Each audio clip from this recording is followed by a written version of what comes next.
Hello, everybody, and welcome to another episode of Board with Each Other, the board gaming podcast that looks at board games and asks the question, how well does this play with two players? Whether that's with a good friend, partner, or that strange bug-like alien with which you're trying to solve matters of interstellar conflict. I'm your host, Al Simpson, and I'm joined, as ever, by my player two, my lovely wife and co-host, Hannah Kelly. Hi guys. And today we are going to look at Twilight Inscription, the laudable or utterly insane attempt to reskin the expansive epic that is Twilight Imperium into a much shorter roll and write affair, but probably the most epic of the roll and writes that we've ever encountered. And also make it playable without, four adult people who, have an entire weekend on their hands to devote to a board game, which I wish we had more friends like that, but unfortunately we don't. So in Twilight Inscription, you basically take control of four player mats. Yep. These are navigation, exploration, no, not exploration, expansion, industry, and warfare. And on a turn, you have a deck of cards, which is called the event deck, and you draw a card from that, which will either be a strategy event, which are the most common, basically every second card or more, that will give you some resources to spend. There are three resource types. I can't remember their names. I know one of them is research, one of them is materials, and one of them is influence. I can't remember their names. So there's three different resources. They will give you some resources, and at that point, you need to pick which of your four maps or four boards as such you are dealing with on that turn. You then get to spend those resources to do things on those mats. So on navigation, you basically explore and claim star systems throughout the galaxy. On expansion, you unlock planets and basically undertake a bit of good old fracking, Yep. I think, to get bonuses, mainly with an eye to increasing the population of your civilization. On industry, you grapple with a very complex grid of commodities and other things, which you have to either claim or scrap, depending According to on a which series of or rules. series of rules. And on warfare, you prepare for an inevitable war that is going to happen with either the person with people on your left and right. And in doing so, building units, you also gain victory points and other bonuses. There are other cards within the event deck. So there's warfare that triggers a war, and then you calculate your scores depending on how many troops or whatever you built and get the bonuses, or reverse, usually lose victory points if you lose that particular war against that particular opponent. There are cards that allow you to gain trade goods depending on how many of the commodities you've unlocked through the industry chart. And there are cards that make you vote at the council for certain outcomes. I'll explain a bit more about that in the sort of two-player section when we come to it, because there are different rules when you're playing solo or two-player versus when you're playing with three or more. The game plays up to 8 people, which is insane. But again, so does the original Twilight Imperium. You would probably need a boardroom-style table for that, though. Yes. If you if you Move chose to over, do Sir that. Alan. It's got a horrible image of Alan Sugar playing this. It'd just be the longest, most painful experience you could ever undertake. Anyway, I digress. Hi, Alan. I know you're listening. Play continues in those rounds. I think I'm trying to work out. I think there's something like 23 or 24 turns in the game in total, but it goes through five acts, as it were, acts 1 to 5. Act 1 is very short, as is Act 5. The other three are a bit chunkier. Play continues. You gain victory points as you go. There are four mission cards for each of the player boards that require you to do something specific. So, for example, on navigation, it may ask you to have a string of 12 connected, explored systems. On warfare, it might ask you to build a certain number of troops in rows. And the first player to do that gets the victory point bonus on the front of the card. The card then flips over, and it can still be done by other players, but the victory point is lesser.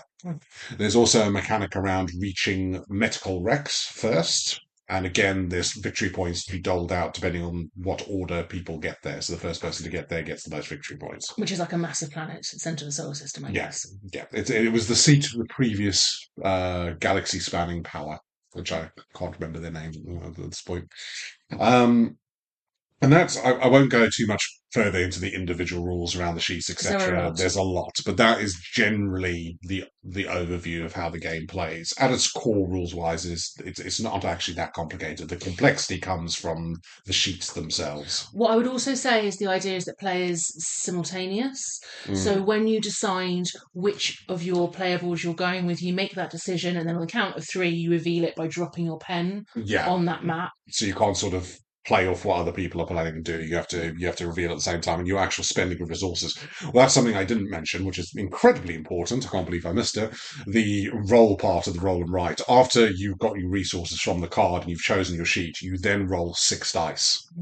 Three of which you can use all the time. They're the black dice. And they give you resources depending on what you roll. And then there's coloured dice that you can only use if you unlock the ability to take a bonus die on any of your sheets, which you gain by either usually the industry warfare or expansion sheets. When you play as a two-player game, you have an AI, Yeah, and the AI uses those coloured dice, and you're got more likely to have like doubles, for example. yeah, yeah, So you've obviously got more to yeah. They can give more spend, resources. get more Yeah, resources basically if you then end up being able to use one of those coloured dice. and the AI, basically, the dice indicate how, firstly, the strength AI has in voting and warfare, but it also indicates how quickly the AI completes objectives, i.e., flipping them over and stopping you getting there first. So, a bit like Dune Imperium in a lot of ways, the AI is a bit of a spoiler rather than an actual opponent. It's just there to balance things better. That's not to say that we haven't both lost to the AI several times. Yeah, yeah, me more so, but we'll get on to that. Playtime, I think, is around an hour and a half usually. Yeah, I would say about 90 minutes. yeah, I think it probably can go on longer and certainly at hours. Or quicker. Well, it's all down to thinking time, Yeah. really. And I guess the only other thing to mention is obviously you play as a race. So there are a good 20 or so races within this, I More, I think. think, Yeah, it perhaps. might There's be a big more than stack that. of Yeah, it's stack quite of a big, them. big stack. And with those various races, they all have a special ability. Hmm. And they also have a special power, as it were, which is a sort of unlockable resource on some of the sheets. So when you gain that resource, that power fires off, basically. And that's usually something quite powerful that can Yeah, alter the board in some way, or your board in yeah. some way, shape, or form. And they are quite different. Yes, they are. Every single one that we played is quite different, and some I think are more technical than others. Yeah, absolutely. And I guess there is an element of like, how does that suit your play style? Yeah, yeah. But yeah, that's pretty much it, rules-wise. Hmm. I picked this up. I knew about this for a while. Twilight Imperium, I have never played. It is my grail game. If I ever end up in a situation where I do manage to find, like 7 or 8 adults that want to devote an entire weekend to playing a single board game, then I would absolutely be there. But I don't think it's quite unlikely I'll ever get to play Twilight Imperium. So this obviously appealed. It was like, oh, okay, this is a version of or a take on that I would be able to play with you as such. So we were at a gaming convention, saw it on a shelf, and I was like, oh, I'll have that. Anything else you want to say about it before we? No, I think that's about it, really. I guess that was a very light coverage of the rules, but it is a complex Yeah, I game, mean, we so could sit here for, if that's I not what we're went into the about. intricacies, I could sit here for 45 minutes and bore you all to absolute tears. Which You they can are. do that anyway. Yeah, I do that anyway, it's fine. So shall we get on to some scoring then? Yeah, absolutely. So as always, we start off with our general rating criteria. We move on to our two-player ratings. And first of those is components. So that includes things like board space, setup, and The actual things that come in the box. the components. The components, yeah, that's the one. That's what it says on the tin. So I really like the dice. Yes, the dice are massive and chunky, Chunky pretty. The and coloured very, ones. and very satisfying to roll. Yeah, they are big. Yeah. But I lead with that because actually I just think it's a bit meh. It's. I think it's a lot to do with its nature. So all of your boards have got so Much. much information packed onto them. Like it is just so unbelievably dense Yeah. that it looks quite messy. Yes, and because there's so much packed onto those boards, you can't have a huge amount of artwork behind because that would just detract from Yeah. actually being able to understand what's what on the what you're maps. what you're doing. So Yeah. yes, it's very it looks like a technical diagram laid out on It does a the little table. bit. to say that when we first picked it up, I definitely found it very intimidating. The Yes. iconography isn't actually that horrendous, but I No. think because you've got 4 player mats and because there is so much on there, Mm. it does definitely feel quite It's intimidating. just a bit of an overload, really. Mhm. I think all the rest of the artwork is obviously sort of taken from the main Twilight Imperium game, all the races and everything. The artwork on there is really, really good. Yep. Very, very high standard. And I think obviously the nature of the game, which I didn't mention in the rules, is you have wipeable marker pens. So all of your boards are basically wiped clean, Yep. and you use those wipeable marker pens on there. And I know why they've chosen the color because it's obviously something that contrasts with Neon orange. all everything else going on there. But it's this neon orange, and when your boards start filling up with neon orange, it just looks quite ugly to me. Yes. It is not a satisfying thing to look at. It's quite like ugh. There's a lot of color going on here, but not all necessarily gelling because it's designed with all the colors going on in the background that you need to it needs to be really highly visible compared to everything else. Sci-fi game, right? So it's set in space, so everything's quite dark. Mm. Lots of blues and purples and blacks, Yeah, which, you know, again, strong theme, and I quite like that. But again, it doesn't make it for an easy read or easy yeah, to yeah. follow. To pass as such, Yeah. it's quite you have to concentrate on what you're reading, and Mm. and even sort of the warfare thing, you end up sort of drawing shapes on there and whatnot. They look very clunky and a bit odd. Yeah. It doesn't capture the imagination, I have to say. Yes. No, it doesn't. It's like my diagrams beat your diagrams. It looks like the kind of thing that you walk in on like two housemates playing and just decide you were going to move out because these people are really weird. Like it does not look visually appealing. It's not going to entice people to the table, I don't think. No, it's not. Well, again, I guess you wouldn't be picking this up for that purpose. Unless you're a nerd like us. Um, so yeah, I mean that aside, I think the actual quality of the components are fine. Like it Yeah. comes with a lot of the marker pens, although I have to say one of them's run out already. Mm. And we've played this 9 times. Yeah. So one of them's already Although one of them did leak. yeah, It but might have been the one one that of them's leaked. already dead.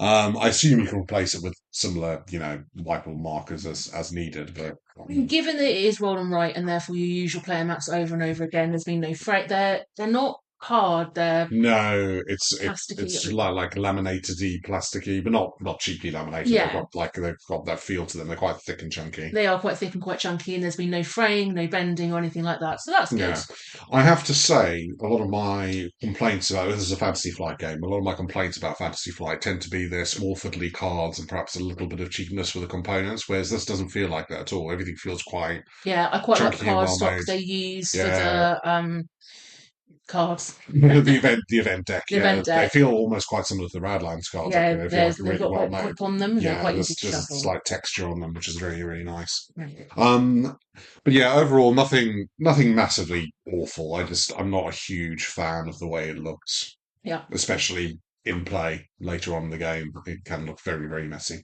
So how did you score it now? I go with a 7. Oh, so I gave it a 6. Yeah, okay, fair enough. Above average. Yeah. So then our next category is complexity. Mm, So as always, this isn't how complex a game is or isn't, but how well the complexity serves the gameplay. mhm. We also talk about things like analysis paralysis and arguing about the rules. We're going to start off by talking about AP. Yeah, There is a real big struggle with this, I yeah, think, because you've got quite a lot of freedom. So in terms of what board you're picking and what yeah. map you're activating, There's nothing pushing you in one direction or other. It's just yeah, there's endless decision space. endless decision space, and then working out what's going to be best for this. That absolutely you can spend a really long time. And in fact, I think sometimes I spend so long just trying to pick out what board I'm Hmm. going with. That can be a really frustrating experience for you, I Hmm. guess. But then even once you've then spent those original resources on Yeah, that board, and then you roll your dice, you then just have this huge open expanse of trying to work out what it is that you need to do. yeah, So if you absolutely. struggle with AP, this might not be the game for you. Hmm. Yeah, no, absolutely. And I think I'm gonna say this here. I'll come back to it a little bit, but I really struggle to play this well. Hmm. I'm not very good at this game at all. And I think my brain just cannot deal with the repetitive wide openness of it all. Hmm. I find it very, very difficult to stick to any sort of strategy. because I always bounce back and forth between, oh, I should be doing this, I should be doing that, I should be doing that, I should be doing all of it, but I should be concentrating on something, but I should be doing all of it, but I'm not. I'm trying to be jack of all trades, and I just bounce back and forth between those two things. And I end up, my brain goes into some kind of black hole complexity at points, factical complexity. Mhm. The K hole, if you spell complexity with a K. Um, Which you probably do at the end of this game. and I just feel very, very overwhelmed. And then that's not rules weight. It's complexity weight, which is something different. Mhm. But even very, very high complexity weight games, like my brain can usually get to grips with this. But this, I just feel like I'm fighting myself all the time. I think there's also an element of, because you know that you're going to end up with a warfare card and you know that you're going to end up with a voting card, Mm, there's also an element of you have to pace yourself a little bit and trying to work out mm, when, because you can't completely sideline those things. no. Really. Yeah, you You can be can, but punished quite badly if you do sideline something. because of that, you also have to be thinking 2, 3 turns in advance, which Mm, is again something you struggle with. Whereas yeah, it actually, I is. find that Yeah. a bit easier I am because, not a chess professional. yeah, well, neither am I, but I just do. My I just do approach does not really work for this. yeah, Yeah, so I find the weight of the complexity a problem in this. yeah. I find it quite difficult. I think particularly late game, there's so much mental admin you're doing to keep track of, oh, I've got a bonus die there, oh, I need to spend something I unlocked earlier Mhm. there, and I need to do it at the right time.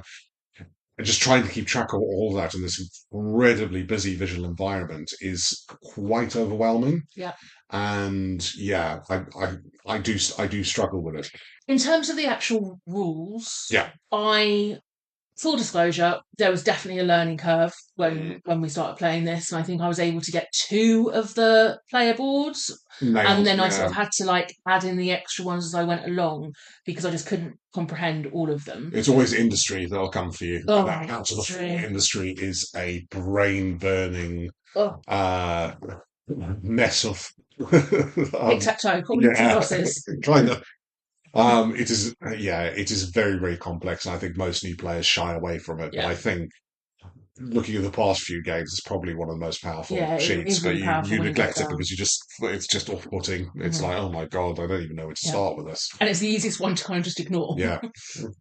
And I think there is an inequality with the complexity of the four different boards. Hmm. And usually you would think, oh, the really complex ones are the tough nut to crack and they'll be the most rewarding. But that's not always the case because warfare is very complex.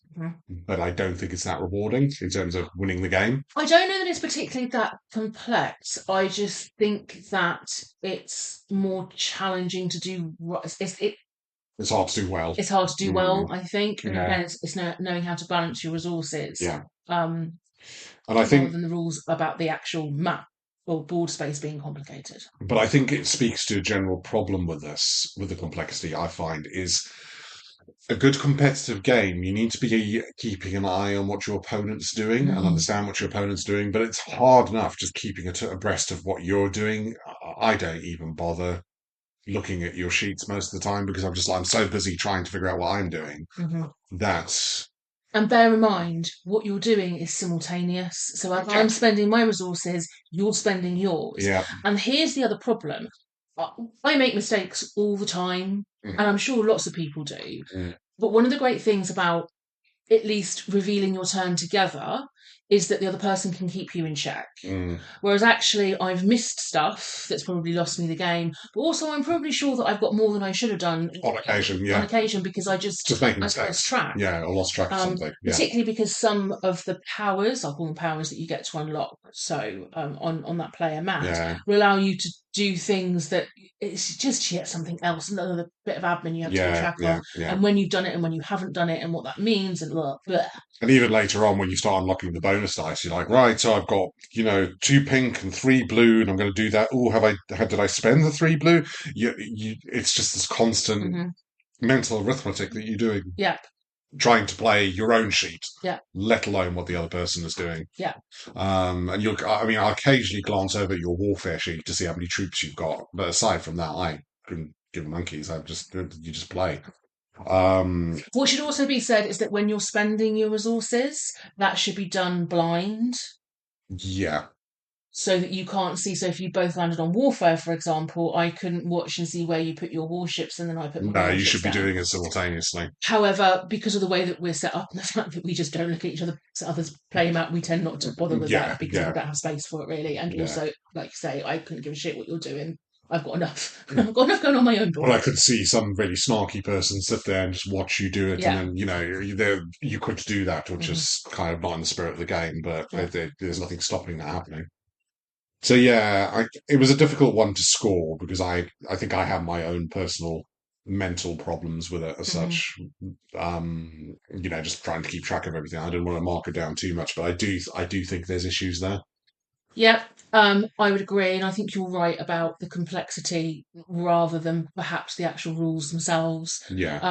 Thinking about the rules mainly, and even with all the OP that sort of Mm. comes with it, I still scored it a 7 because it is a really deep game. It is supposed to be, and if you look at what they were trying to emulate, and to be fair, I don't know very much I about think, Twilight Imperium, but if you yeah, look at what they're trying to emulate and condense into an evening's play session, I think they've done really well. yeah, no, there is that, and there is a side to it that if they had made it too simplistic, people who actually like Twilight Imperium will probably get the pitchforks out because they're like, "What are you doing to our beloved game? How dare you dumb it down so Yeah. much?" So there's probably an element of that, but all of that aside, I have to say I've given it a 5, Oh, which is really? bang in the middle, yeah, Okay. because I do have problems with this. Okay. Yeah. All right. So then on to shelf life. So here, when we talk about things like replayability, but also value for money. So Mm. as we always do, how much does it cost? So I think that's a good thing to lead on. Usually under 25. Bloody hell, that's Yeah. really exceptional value for Yeah. money. So from a value for money standpoint, this is exceptional. You will Yes. not find a game this deep and this heavy for that price Hmm. point. And the components are decent. They haven't cheaped out on them. And I And think I it's a would also steal. say it's quite well balanced as well. We've not Mm. really talked about balancing, but I don't. I mean, I'm sure you do get classes that are absolutely superpowered, but I've never really felt that whilst playing No, it. no, not so much, not yet.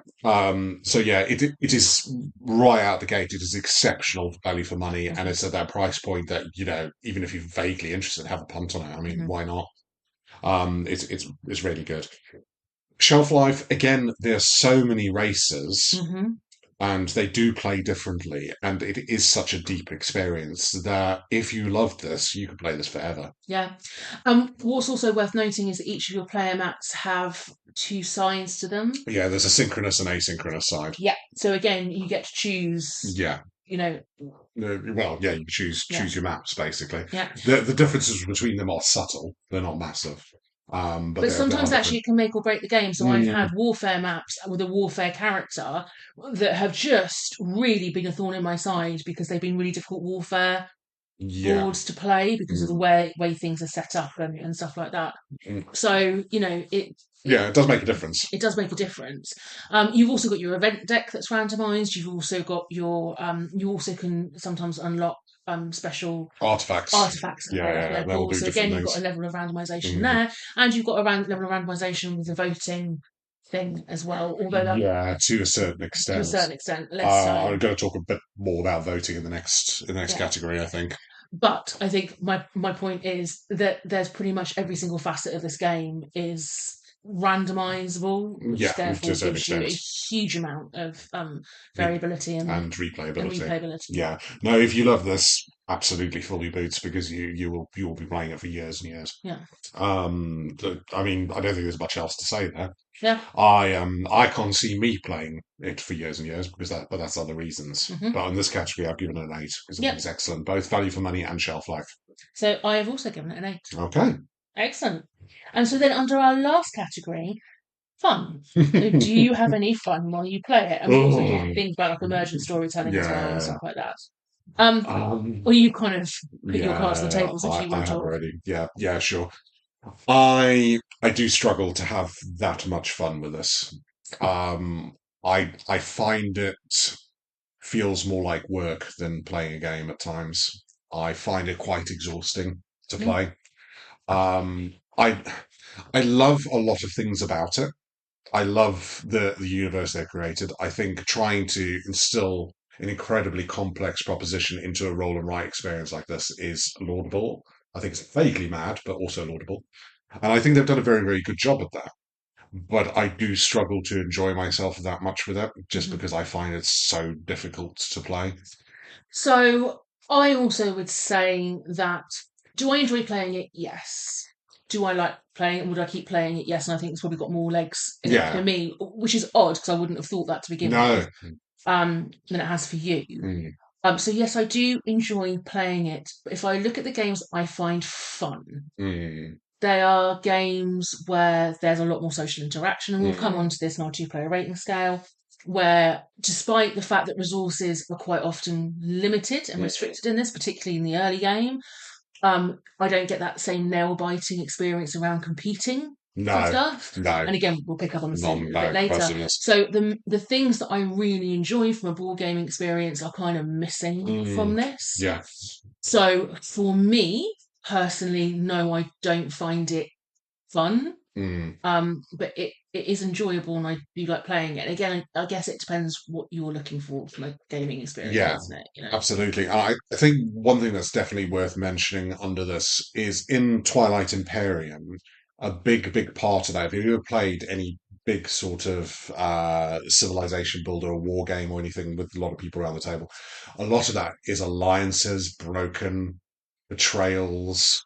You can trade between each other. There's a lot of interpersonal reaction that comes into it, is which is what gives something like Twilight Imperium its real legs, because you really get into your race, and friendships are broken over how dare you do that, Dave? We had a deal.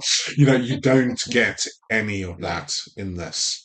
And I think it's worth mentioning under this category the whole voting thing. So the whole concept of politics within Twilight Imperium is a really big deal, and people politic properly, and people vote on things, and people put motions forward.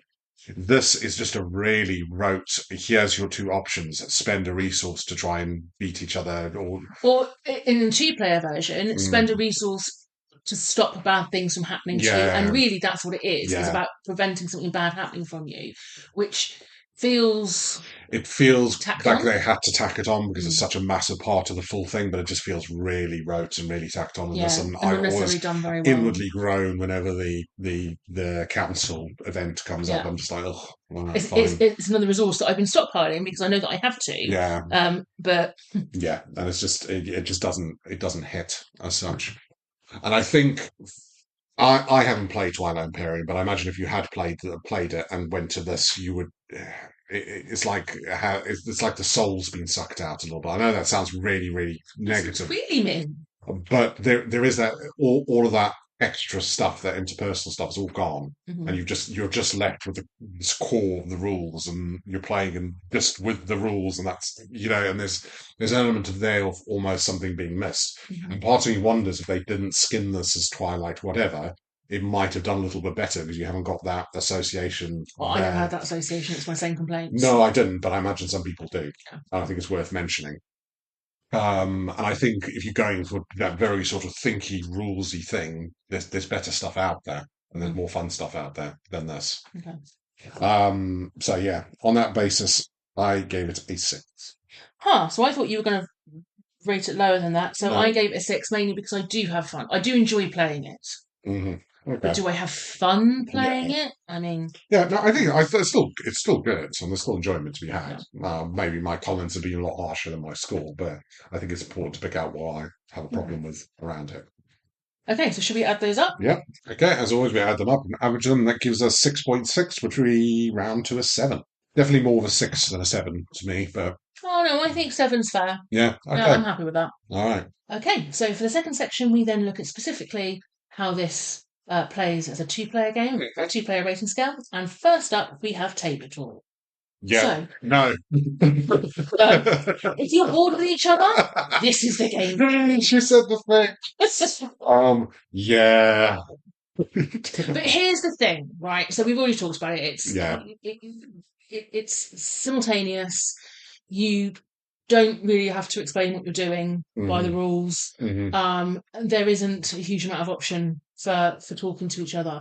But here's the other thing. I think it makes it a worse playing experience for it, just generally. Yeah. It's not just about that two-player thing. No. It Do you want to get 8 dudes together and sit there Sit in in silence? silence. Yeah, because this is the game for you. Yeah, no, it fails very, very badly in this category. It is you will not get to know the other person. You will not necessarily chat about anything. No, you don't even Um, necessarily know what it is they're doing. yeah, You will make mistakes because no one else is keeping you in check. Equally, if you've got a cheater on the table, they're just going to get away with just it, run rampant. yeah, Yeah, wildly with it.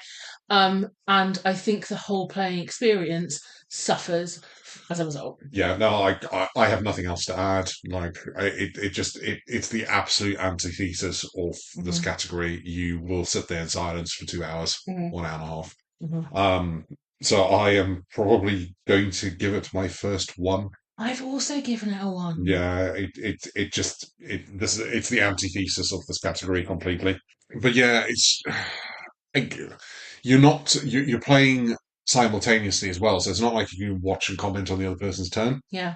And again, you've already hit the nail on the head, which is because you're so focused on what you're doing on your map, and also you may have been playing a different board, Mm. you can't even really tell what your opponent is doing Yeah, and where they are in terms of victory points. You might be able to like see what they've circled, so you can see what yeah, they're doing on population a track or bit of a the wars guess. they've win. Yeah, But yeah, yeah, and I think the interaction in it is like, if you did something really weird or very technical, we'll probably talk each other through it, and it's like, oh, that's nice. yeah. Good for But you. also, it means nothing to me. And okay, all right, cool, you did Let's that. crack on. And even warfare is just I have a 7, I have a 3. Okay, Yeah. that's it. Hmm. There's no tension. Hmm. It's just falls really flat on that cap. And Yeah. that might not be a problem, but that is the category, Yeah. and I have to give it a 1. I'm afraid. Yeah. Me too. So then let's talk about competitiveness. So how Mm, does this work as a competitive experience? yeah, I think at its core, obviously, it's a competitive game. You try to get more victory points than your opponent, but I think it comes down to that lack of clarity about what your opponent's doing. If I win or I lose, I never feel like I'm beating you No? or you've beaten me. It's always Mhm. just, I did things slightly less good than you. Yeah, and resources are scarce, again, very Mm. much at the beginning, but it's not like you're competing for victory points aside from in warfare. That's the only point where you're doing it Yeah, head to you're head. directly Yeah. competing. So you will either win victory points if you win that battle Mm. or you will Well, lose one sometimes sometimes. you don't win. A lot of them you don't actually win victory points. You just get -1 victory point if you lose. Yeah. Or you get resources or you get other things Mm. that you can spend. But that's the only point where you're actually going head to head. And again, because um, you have to plan your warfare in advance, again, you don't get that direct nail biting Yeah, no, you don't. thing. I think an analogy I can think of is like the two of us deciding that we're going to go play Pac-Man in separate rooms and then come back in an hour and compare our high scores. It is a bit like that, I though. mean, that's an evening. It is. It's an evening. I mean, you might enjoy that. But that's what it feels like a little Yeah. bit. It's like you're so locked into your own space, or at least we are with it, that it doesn't feel like you're competing. It Hmm. feels like you're playing a game to Hmm. get a high score, and then you're comparing those scores in the end. Yeah. It kind of feels like some of my early games of Terra Mystica. Yeah. I never felt like this with Terra Mystica, though, I have to say. Yeah, I'm no, a lot more this is competitive probably than the that. worst one that I've experienced. And I think even when we talk about solitaire type esque Yeah, games, it's even more so than that. yeah, it's even more so Yeah. than that, which is really, really odd given Mm. what the game is about Yeah. Yeah, absolutely. and what it's sort of Absolutely. pitched Yeah. as. So yeah, at its core, I just don't think it works well in that space. Hmm. I've given it a 4. So I gave it a 3. Fair enough. Yeah. I mean, there are elements of it. Yeah, fine. There's competitive elements, but it just doesn't. It's definitely below average in Yeah. my eyes. And then our final rating category under the 2 player rating scale is scalability. Mm, So would this be better with more yeah. players? So my answer is yes, most definitely. Oh, do you reckon? I do, yeah, because I think the voting stuff would be a little bit more interesting with more people. I think the race to Metacol Rex would be more interesting with more people, and I think the objective, winning and losing, with more people around the table would have a little bit more spice to it. Hmm. So yes, I do think this would work better with more people as a game. As an experience, no, but as a game, I think it would.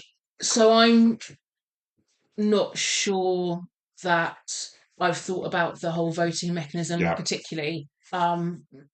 So, okay, fair enough. I'll take Mm. that under advisement. Sure. But for the rest of it, no, not particularly. Mm. Because again, it's the same issue, isn't it? Yeah, You're just the going to issues. release the issues and the problems that I have with it are not Mm. going to change with more people. No, they're not. The issues are fundamentally about the game. They're Yeah, not to do with two or three with 3+ players. yeah. I do With think. 8 people, no.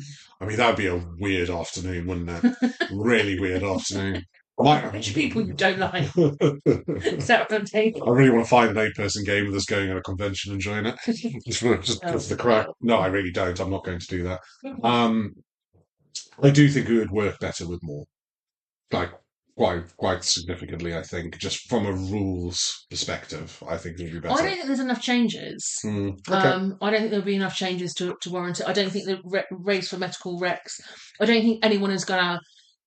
Um, I don't think you're going to see people race off to do that just for the purposes of those 9 victory points.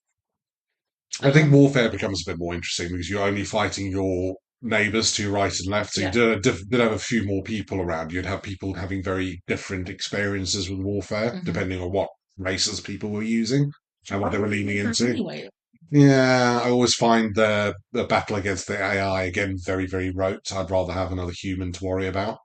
I think it would make it a better game. okay. So I've given it 5. So I gave it an 8. I think it Okay, you works think it works absolutely very well fine as a too. two-player Okay, game, and I think I disagree. it would add nothing to it. Sure, I disagree, but yeah, you've got two different standpoints there. Okay. All right, let's add those up. So add an average, and we get a 3.6, which makes it a 4. However, what I think I would say to that is actually the way that the scoring's worked out is it's more about the social element of it, really, rather than it about Yeah, being two-player. yeah, I think it is absolutely fine as a two-player game. yeah. It's just the way we approach Yeah, two-player it's games, just isn't it? the way that we, Rules-wise, no issues there. So yeah, don't let that think it's unworkable or broken as a two-player game. yeah, It's not at all. One of us thinks it will work better with more. One of us doesn't. yeah. That's fine. So yeah, a little bit of salvaging for Twilight Inscription, which is a shame. Again, one of those that I would have liked to have liked more than I did, Mm, but unfortunately, I think it's very laudable what they attempted. I think it's a very cool thing, but it just doesn't land for me. yeah. So thank you very, very much for joining us, and until next time, be good to each other, have fun, and play lots of board games.